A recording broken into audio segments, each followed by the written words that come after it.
جو پایا وہ میرا نہ رہا۔ شام کے اداس رنگ فضا کو دھندلا کر رہے تھے، یوں لگتا تھا جیسے سورج ڈوبتے ڈوبتے اپنے ساتھ دن کی ساری حرارت اور رونق بھی سمیت لے گیا ہو، بالکل اس خبر کی طرح جو سب کے دلوں کو رنجیدہ کر چکی تھی، یوشی اور حیات کی یہاں سے جانے کی خبر۔ آپ اسے روکتے کیوں نہیں قاصد؟ صبیحہ بیگم بہت مضطرب سی نظر آ رہی تھی۔ بیڈ پر کراؤن کے سہارے بیٹھے قاصد صاحب نے ایک سرداہ بھری، اسے جانے تو سبی، کچھ گھاؤ سب کے ساتھ مل کر نہیں، اکیلے ہی بھر سکتے ہیں۔ انہوں نے ساتھ ہی ہاتھ میں لی ہوئی پرانی فائل کے صفحہ بھی پلٹے، لیکن وہ اس حال میں کہاں جائے گا؟ صبیحہ بیگم نے بمشکل اپنا لہجہ نم ہونے سے روکا۔ ساری زندگی اپنے بچے سے میں دور رہی، اور اب پھر سے وہی جدائی کا عذاب ہمارا نصیب بنے گا۔ آواز روندھی اور آنکھوں سے آنسو ڈھلک پڑے۔ قاصد صاحب کی آنکھوں میں تھکان سے اتر آئی۔ یوشی کے پاؤں کی زنجیر مت بنو سبی، جو ناانصافی اس کے ساتھ ہوئی، جو زخم سعید ملک نے اسے دیا، یہ سب سے بڑی چوٹ تھی اس کے لیے۔ اس چوٹ نے اسے مکمل توڑ دیا۔ انہوں نے رک کر گہری سانس لی۔ وہ سب کا دھوکہ برداشت کر گیا، مگر جو دھوکہ اس نے سعید کی محبت سے کھایا ہے، اس کا علاج ہماری محبت نہیں، ہم سے دوری ہے سبی۔ قاصد صاحب نے فائل بند کی اور کچھ دیر تک خاموشی میں ڈوبے رہے، پھر آہستہ سے بولے، کبھی کبھی سبی، محبت کا مطلب روک لینا نہیں ہوتا، بلکہ اسے اتنا آزاد کر دینا ہوتا ہے کہ وہ اپنی سانسوں کا بوجھ خود اٹھا سکے۔ صبیحہ کے پلکوں پر نمی تیرنے لگی۔ اگر وہ پھر ہم سے نہیں ملا تو پھر میں اپنے یاور کو کھو دوں گی۔ ہونٹوں سے سسکی پھوٹی اور قاصد صاحب نے گہری سانس بھر کر ان کا لرزتا ہاتھ تھاما۔ پریشان مت ہو سبی، دعاؤں کے ساتھ اسے رخصت کر دینا، ایک دن وہ واپس آئے گا ہمارے پاس، یہ مجھے یقین ہے۔ ان کا ہاتھ تھپکتے ہوئے وہ انہیں تسلی دے رہے تھے یا شاید خود کو۔ قاصد، میں اسی چیز سے ڈرتی تھی، مجھے معلوم تھا ایک دن سچائی کھلے گی اور ماضی کی آگ نئے سرے سے ہم سے سب لوٹ لے گی۔ کل میرے بیٹے، میری بیٹیاں چھین لے گیا، اور آج میرا یوشی۔ صبیحہ بیگم بے اختیار رو پڑی تھی۔ میں نے آج تک خدا سے اس کی زندگی اور سلامتی کے سوا کچھ نہیں مانگا، مگر آج دل چاہتا ہے اسے روک لوں، مگر ڈر لگ رہا ہے قاصد، کہیں وہ اس غم کی اذیت سے کبھی ہم سے دوبارہ ملے ہی نہیں۔ قاصد صاحب نے صبیحہ کی آنکھوں کی نمی کو دیکھ کر ایک لمحے کو نظریں چرائیں، جیسے ان آنسوؤں میں اپنی بے بسی کا عکس بھی دیکھ لیا ہو۔ ماں کو کوئی نہیں بھلاتا سبی، چاہے فاصلہ ہو، حق کی ہو یا تقدیر کی کوئی ستم گری، وہ اپنے زخم لے کر جائے گا، مگر مرہم بھرے رشتے اسے واپس لے آئے گے۔ تو کیا ہم کچھ نہیں کر سکتے؟ انہوں نے روتے ہوئے پوچھا تھا۔ قاصد صاحب کی آواز میں اب تھکن اتری۔ کر تو سکتے ہیں سبی، روک بھی سکتے ہیں، مگر اس بار ہمیں کچھ نہیں کرنا چاہیے۔ اپنے انتقام کی آگ بجھانے کے لیے کہیں نہ کہیں ہم بھی یوشی کے مجرم ٹھہرے ہیں سبی۔ ان کی آنکھوں میں گزرے زمانے کا عذاب کر بن کر اتر گیا تھا، اور اب بس وقت کو اپنا مرہم بننے دو، یوشی کے زخم خود بخود بھر جائیں گے۔ انہوں نے روتی ہوئی صبیحہ کا سر بھی تھپکا تھا۔ کچھ دیر دونوں خاموش رہے۔ کمرے میں ایسی خاموشی پھیلی کہ جیسے وقت بھی سانس روک کر سن رہا ہو۔ پھر صبیحہ کی سسکیاں ابھری، یہ کیسی آزمائش ہے قاصد، میں ماں ہوں، میرا دل نہیں سنبھل رہا۔ صبیحہ نے لرزتی آواز میں کہا تو قاصد صاحب نے ان کے ہاتھ پر اپنا دوسرا ہاتھ بھی رکھ دیا، مضبوط اور نرم لہجے میں گویا ہوئے، ماں کی محبت آزمائش سے نہیں ڈرتی سبی، ہم نے تو بہت کچھ سہا، آج یوشی کے لیے ایک اور آزمائش آئی۔ صبیحہ بیگم کی آنکھوں سے ایک اور آنسو ڈھلکنے لگے تھے۔ قاصد صاحب نے آہستہ سے صبیحہ کے آنسو پہنچے۔ صبیحہ نے ہلکی سسکی لی، میری طاقت ختم ہو رہی ہے قاصد، دل اب بوجھ نہیں سہ پاتا۔ قاصد صاحب نے ان کے لرزتے ہاتھوں کو اپنے ہاتھوں میں لے لیا، وقت کے ساتھ ہی ہر زخم بھر جاتے ہیں سبی، بس تھوڑا اور صبر کر لو، انہوں نے آہستہ سے کہا، اور پھر ہلکی سی مسکراہٹ ان کے لبوں پر ابھری۔ جو ہمارے پاس ہے سبی، وہی شکر کا مقام ہے۔ یوشی نہیں رہے گا تو آہا تو ہے نا، ہم بالکل تنہا تو نہیں، ہماری یاسر کی نشانی ہمارے پاس ہے، اور اسے ہم دونوں کی ضرورت ہے سبی۔ صبیحہ بیگم نے آہستہ سے سر جھکا دیا، ان کی آنکھوں میں اب بھی آنسو جھلک گئے تھے۔ قاصد صاحب نے ان کے شانے پر ہاتھ رکھا، جو چلے گئے وہ ہمارے دل میں ہے، اور جو باقی ہیں ان کے لیے ہمیں مضبوط رہنا ہوگا۔ صبیحہ نے سر اٹھا کر قاصد کو دیکھا، ان کے چہرے پر شکر، صبر اور امید کی وہ روشنی تھی جس نے ہمیشہ انہیں ہر آزمائش میں مضبوط سہارا دیا تھا۔ انہوں نے مدھم آواز میں کہا، ہاں آپ صحیح کہہ رہے ہیں، ہمیں اپنے بچوں کے لیے پھر سے مضبوط بننا ہوگا، توہا کے لیے، حیات کے لیے اور یوشی کے لیے بھی۔ قاصد صاحب نے خاموشی سے سر ہلایا، جیسے دل کے اندر کوئی دعا پوری طرح جنم لے رہی ہو، بے آواز مگر زندہ، وہ دعا جو ان کے ارد گرد مضبوط ہزار کی طرح تھی۔ جو رشتہ ٹوٹ جائے تو کبھی جڑ کر نہیں جڑتا، گرا تو لگ بھی جائے مگر لکیریں رہ ہی جاتی ہیں۔ رات کا سناٹا سعید منزل کو اپنے گھیرے میں لیے ہوئے تھا، وہ وسیع اور عریض عمارت جو ہمیشہ جاگتی رہتی تھی اب ساکت ہو چکی تھی، جیسے کسی نے وقت کو ٹھہرا دیا ہو۔ دورے دیوار پر سرمئی خاموشی کی تہ جمی تھی، اور ہر کمرے میں ایک انجانا سا خلا اتر آیا تھا، جیسے گھر کا دل کسی کے ساتھ ہی باہر چلا گیا ہو۔ اسی خاموشی میں تابش اپنے کمرے کی بالکنی میں کھڑے دور آسمان پر نگاہیں جمائے ہوئے تھے۔ چہرہ سپاٹ تھا اور آنکھیں بے تاثر۔ ان کے قریب رکھی میز پر موبائل کئی بار اسکرین جلا کر بجھا، مگر انہوں نے پلٹ کر تکنا بھی گوارا نہ کیا۔ رات کے اندھیرے میں ان کی آنکھوں کا خالی پن اور زیادہ نمایاں تھا۔ تبھی بالکنی کا دروازہ پیچھے سے ذرا سا کھولا اور ہلکی سی چاپ ابھری۔ تابش سرین تھی، پریشان اور فکر مند۔ تابش نے گردن موڑنے کی کوشش بھی نہ کی۔ تم سوئی نہیں ابھی تک؟ ان کی آواز سپاٹ مگر تھکی ہوئی تھی۔ سرین ان کے قریب چلی آئی۔ نیند کہاں آ رہی ہے جب دل بے چین ہو اور آپ یوں خاموش ہیں؟ اور ان کی نظر تابش کے کندھوں پر جا ٹھہری۔ کب تک ایسے سب سے کٹ کر رہیں گے؟ انہوں نے دھیرے سے پوچھ ہی لیا۔ تابش کے لبوں پر ایک تلخ سی مسکراہٹ تیری، جب تک اندر کا شور تھم نہ جائے۔ اور اگر وہ کبھی نہ تھما؟ سرین کی آواز میں لرزش تھی۔ تابش نے ایک پل کے لیے آنکھیں بند کی، مگر آنکھیں بند کرتے ہی کوئی چبھتا منظر اندر سے جاگا۔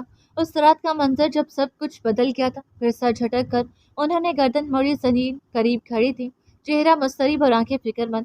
جاؤ سوچو سری، تمہیں آرام کرنا چاہیے۔ انہوں نے ہاتھ اٹھا کر ان کا گال بھی آہستہ سے دھپکا۔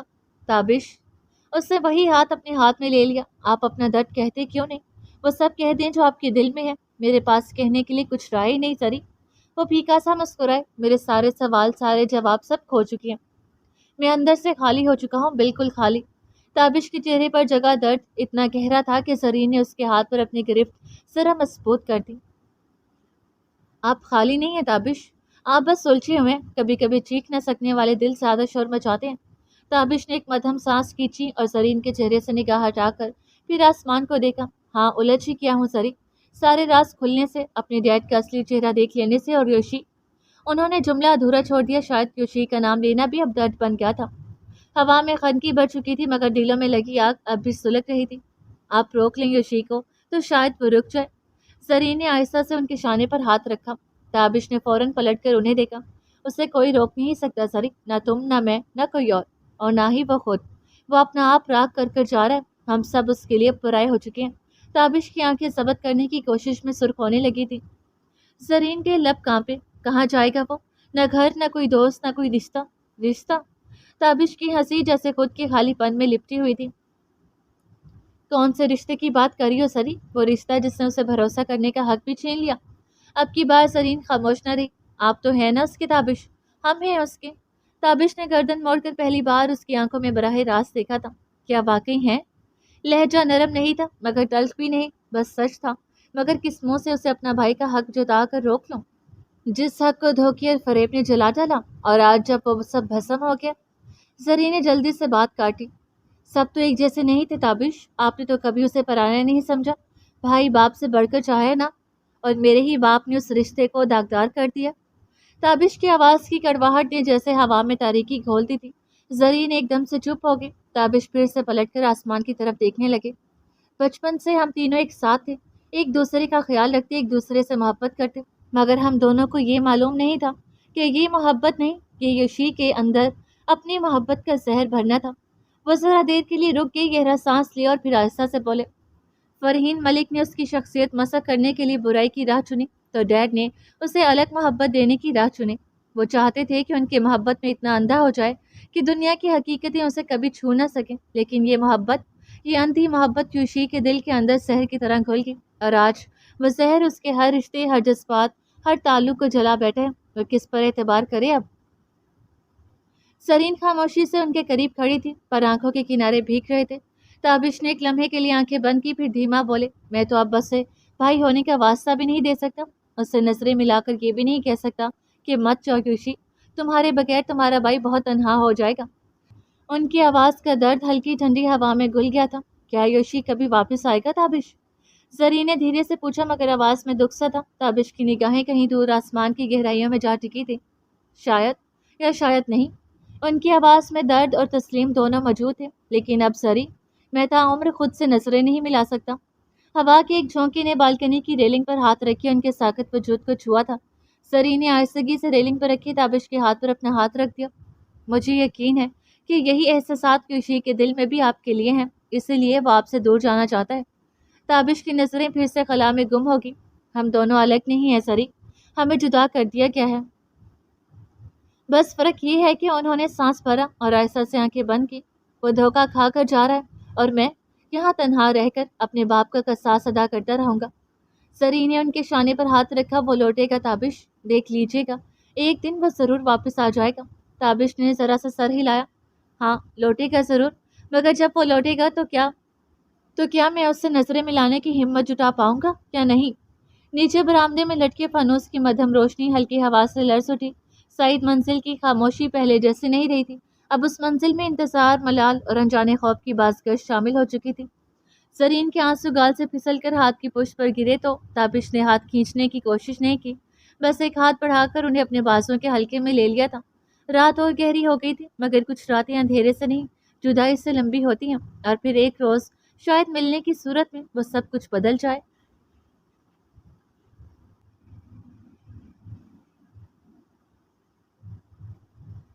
کوئی ایسا حل نکالیں، سلسلہ یوں ہی رہے، مر بھی جائیں تو ہمارا رابطہ یوں ہی رہے. صبح نے شہر کی پیشانی پر نرم روشنی کی لکیریں بکھیر دی تھیں اور گاڑی ایک نئے سفر پر خاموشی کے ساتھ رواں تھی. ڈیڈ، ہم کہاں جا رہے ہیں؟ یوشی کی گود میں بیٹھا ایلیا بے قراری سے بول اٹھا، نظریں آگے ونڈ اسکرین پر مرکوز، مگر دل میں تجسس اور تھوڑی سی بے چینی بھی موجود تھی. شاید بہت دور، یوشی نے آہستہ سے جواب دیا اور ایلیا کے سر کو پیار سے چوم لیا. حیات کار کی ونڈو سے باہر کا منظر دیکھ رہی تھی. لوگ دوڑتے منظر، گاڑیاں اور درخت، سب کچھ اب اس سے دھیرے دھیرے دور ہو رہا تھا. کتنی دور؟ اور ہم کیب سے کیوں جا رہے ہیں، ہماری اپنی کار سے کیوں نہیں؟ ایلیا کے لہجے میں بے چینی اور دلچسپی دونوں چھلک رہی تھی. اس بار یوشی نے کوئی جواب نہیں دیا، بلکہ حیات نے گردن گھما کر ہلکی مسکراہٹ سے کہا، کیب کا اپنا ہی مزہ ہے جان. اس طرح تم اپنے ڈیڈ کی گود میں بیٹھے ہو، ورنہ وہ ڈرائیونگ کرتے تو تمہیں بیک سیٹ پر بیٹھنا پڑتا. اس نے یوشی کی طرف دیکھا اور محض رسمی سی مسکراہٹ پر اکتفا کر کے پھر کسی خیال میں گم ہو گیا. حیات نے ایک سرد سانس بھری اور نظریں دوبارہ ونڈو کے پار دوڑتی دنیا پر جما دی. ایلیا کچھ دیر خاموشی سے یوشی کے سینے سے لگا رہا، پھر آہستہ سے سر اٹھا کر بولا، پر ہم اکیلے کیوں جا رہے ہیں؟ دادو، بی جان، بڑے پاپا، بڑی خالہ، پاری اور توہا چاچو، وہ سب ہمارے ساتھ کیوں نہیں؟ ایلیا کے معصوم مگر دردناک سوال نے لمحہ بھر کو سب کچھ ساکت کر دیا. حیات کے لب خاموش رہے. یوشی نے آخر کار دھیرے سے کہا، ہم لوگ اب سب سے الگ رہیں گے بیٹا، وہ لوگ ہمارے ساتھ نہیں آ سکتے. پر کیوں؟ ایلیا کا چہرہ اتر گیا. مجھے تو سب کے ساتھ رہنا ہے، میرے بغیر وہ سب اداس ہو جائیں گے، اور ہم بھی. مجھے بڑی خالہ کا بیبی دیکھنا ہے، وہ میرا بھائی ہوگا نا ڈیڈ. پھر کوئی اپنے بھائی کو کیسے چھوڑ سکتا ہے؟ اس کے الفاظ معصوم تھے مگر چپتے ہوئے. یوشی کے چہرے پر ایک سایہ سا اتر آیا. چپ چاپ بیٹھو ایلیا، گھومنے جا رہے ہیں نا، یہی کافی نہیں تمہارے لیے؟ حیات نے تھوڑے سخت سے لہجے میں کہا. پر سب کے بغیر کہاں مزہ آئے گا؟ پاری بھی نہیں ہے. اس سے منہ پھلا لیا اور ناراض ہو کر یوشی کے گلے میں بازو ڈال لیا. یوشی نے نرمی سے پوچھا، پاری سے ملو گی تم؟ حیات چونک گئی. یوشی تو کسی سے مل کر نہیں آیا تھا، پھر پاری کا ذکر کیوں؟ پاری بھی ہمارے ساتھ چلے گی؟ ایلیا کے چہرے پر خوشی لوٹ آئی. نہیں، وہ نہیں جا سکتی، وہ بیمار ہے نا. یوشی نے اس کے گال کو پیار سے چھوا. ڈیڈ، تو پھر پاری کے ٹھیک ہونے کے بعد چلتے ہیں نا، اسے بھی ساتھ لے چلیں گے. اگر تم چاہو تو ہم تمہیں پاری کے پاس لے چلتے ہیں. وہ اس کی گال چھوتے ہوئے اب بہت سنجیدہ تھا. حیات اور الجھی. ایلیا مسکرا اٹھا، چہرہ خوشی سے کھل اٹھا تھا. پاری مجھے بہت پیار کرتی ہے، میرے ساتھ کھیلتی ہے، کارٹونز دیکھتی ہے. یوشی نے سر جھکا کر ایک گہری سانس لی. اوکے، تو ہم تمہیں پاری کے پاس لے چلتے ہیں. اس نے کہہ کر ڈرائیور کو ہاسپٹل کا پتہ بتا کر چلنے کو کہا تھا.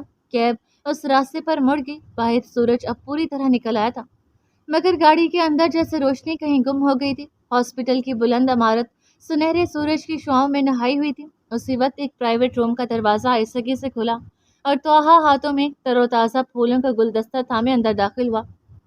اندر آتے ہی اس کی نظر پہلے بیڈ پر لیٹی ثنا پر پڑی. کئی دنوں بعد وہ مکمل ہوش میں تھی اور تکیے کے سہارے نیم دراز تھی. پاس ہی کھڑی نرس اس کا معائنہ کر رہی تھی. نرس نے اس کی آمد محسوس کرتے ہوئے سر اٹھایا. ثنا نے بھی اسی وقت اسے دیکھا تھا. توہا کے قدم جیسے خود بخود تھم گئے. چند لمحوں کے لیے وہ صرف ثنا کو دیکھتا رہا، جیسے دل یقین کرنا چاہتا ہو کہ وہ جاگ رہی ہے، سانس لے رہی ہے اور سامنے موجود ہے. پھر آسودگی بھرا سانس لیتے ہوئے اس کے قدم بیڈ کے نزدیک پہنچے تھے. گڈ مارننگ مسز، اس نے خوش دلی سے کہتے ہوئے پھول والا ہاتھ آگے کیا. ثنا کی نظریں اس کے چہرے پر ٹھہری رہیں، مگر نہ جانے کیوں وہ ہاتھ نہیں بڑھا پائی تھی. اس کی انگلیاں بے جان سی گود میں ٹکی رہیں. پھولوں سے تو ناراضگی اچھی نہیں. توہا نے ہلکی مسکراہٹ کے ساتھ پھولوں کے گلدستے کو اس کی گود میں ڈال دیا. خوشبوؤں نے ثنا کو گھیرا اور بے ساختہ اس نے انگلیوں سے انہیں چھوا تھا، بغیر سوچے، بنا ارادہ. اس دوران نرس خاموشی سے مسکراتے ہوئے ان دونوں کی طرف دیکھ رہی تھی. فلاورز بہت اچھے ہیں ایس پی صاحب، نرس نے خوشگواری میں لپٹی بے تکلفی سے کہا. توہا نے بس مختصر سا سر خم کیا. مگر نگاہ اب بھی ثنا سے ہٹی نہیں تھی۔ پھر پوری سنجیدگی کے ساتھ نرس سے مخاطب ہوا، میں اپنی مسز کو کب گھر لے کر جا سکتا ہوں سسٹر؟ یہ کہتے ہوئے اس کی آواز میں ضبط کے باوجود بے چینی تھی جو آنکھوں میں واضح جھلک رہی تھی۔ ثنا نظریں جھکائے خاموش بیٹھی تھی اور بس پھولوں کی نازک پتیاں اپنی انگلیوں سے سہلا رہی تھی، جیسے انہی میں توہا کے احساسات ڈھونڈ رہی ہو، اس کے کہے انکہے لفظ تلاش کری ہو۔ نرس نے رسمی مگر نرم مسکراہٹ کے ساتھ جواب دیا، اب حالت کافی بہتر ہے، بس چند دن اور پھر آپ دونوں جا سکتے ہیں۔ وہ اپنی رپورٹ سمیٹ کر آہستہ قدموں سے باہر نکل گئی۔ دروازہ بند ہونے کی ہلکی آواز کے بعد کمرے میں خاموشی گہری ہو کر پھیل گئی۔ پھولوں کی خوشبو اب زیادہ نمایاں تھی، جیسے خاموشی میں رنگ کھول رہی ہو اور ہوا کو بھی نرم بنا رہی ہو۔ توہا نے کنارے رکھی کرسی کھینچی اور بیڈ کے نزدیک کرتے ہوئے بیٹھ گیا، پھر آہستگی سے اپنا ہاتھ بڑھایا اور ثنا کا ہاتھ تھام لیا۔ ثنا کے ہاتھ سرد سے تھے، وہ نظریں جھکائے ہوئے بس اپنے ہاتھوں کو دیکھ رہی تھی جو توہا کے حدت دیتے ہاتھ میں دبا ہوا تھا۔ ایسے ہی دیکھتی رہو گی یا کچھ کہو گی بھی؟ میں تو ترس گیا ہوں تمہاری آواز سننے کو۔ نرمی سے اس کا ہاتھ سہلاتے ہوئے نگاہیں ثنا کی جھکی پلکوں پر جمی تھی۔ کیا بولوں؟ وہ بہت آہستہ سے بولی تھی، لیکن نظریں اب بھی توہا سے نہیں ملائی تھی۔ وہ اپنی جگہ سے اٹھا اور ثنا کے قریب ہی بیٹھ گیا۔ کیا ہمارے درمیان اب کچھ بولنے کو رہ بھی نہیں گیا ہے؟ میں اتنا گناہ گار ہو چکا ہوں۔ چونکہ پلکوں میں جھانکنے کی کوشش کرتے ہوئے اس کی انگلیوں کا لمس ثنا کے ہاتھ کی پشت پر پھیر رہا تھا۔ گناہ گار تو میں ہوں تمہاری توہا، میری وجہ سے میری بے وقوفی نے ہمارا بچہ بھی ہم سے چھین لیا۔ ثنا کی آواز روندھی کہ اس نے دوسرے ہاتھ سے اس کے ہونٹوں کو آہستہ سے چھوا۔ پچھلی کوئی بات نہیں، آواز میں پیار تھا اور آنکھوں میں ہلکی نمی۔ میں تمہارے ساتھ سب کچھ بھلا کر نئی زندگی شروع کرنا چاہتا ہوں، اپنے بچے کے بغیر۔ وہ ایک دم سے رو پڑی اور توہا نے آگے بڑھ کر بہت آہستگی سے اسے خود میں سمیٹا۔ آنکھوں میں درد تھا مگر سکون اس سے بڑھ کر۔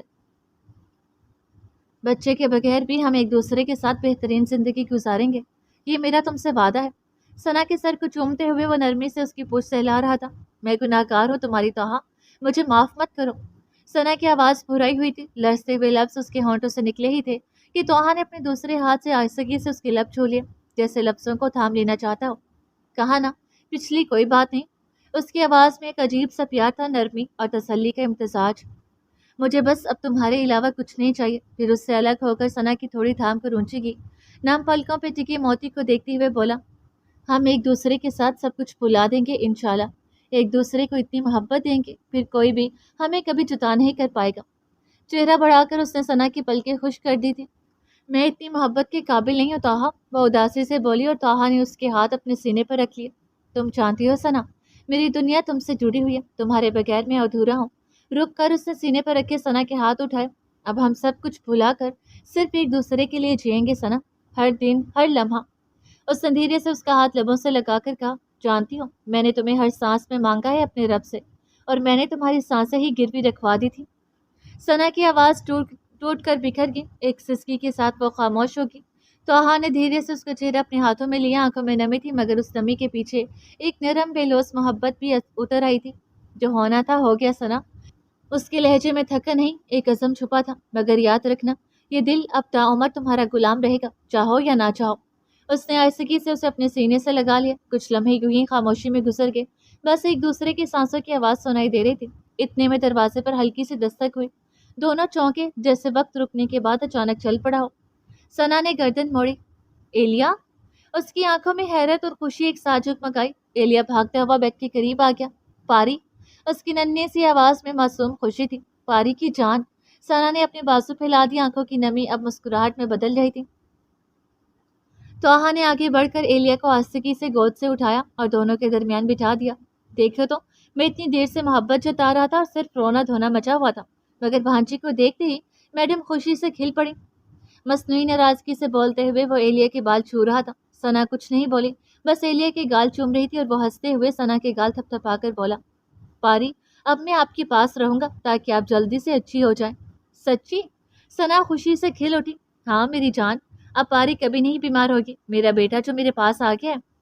توہا نے دونوں کو دیکھتے ہوئے ہلکی آواز میں پوچھا، آپ کے مام ڈیڈ کہاں ہیں ایلیا؟ وہ لوگ چلے گئے، ڈیڈ بولے اب میں آپ دونوں کا بیٹا بن کر یہی رہوں۔ اس نے سر ہلاتے ہوئے سادگی سے بتایا تو توہا بری طرح چونکا۔ کیا کہا تم نے؟ وہ لوگ چلے گئے؟ اس کی آواز گلے سے پھنس کر نکلی، خدشات سر اٹھا چکے تھے۔ ایلیا نے مسکرا کر اس بات میں سر ہلایا۔ جی۔ توہا کے چہرے کا رنگ یکدم بدل گیا، ثنا کا دل ایک دم زور سے دھڑکا۔ اس نے ہاتھ بڑھا کر ایلیا کے کندھے تھام لیے۔ بیٹا،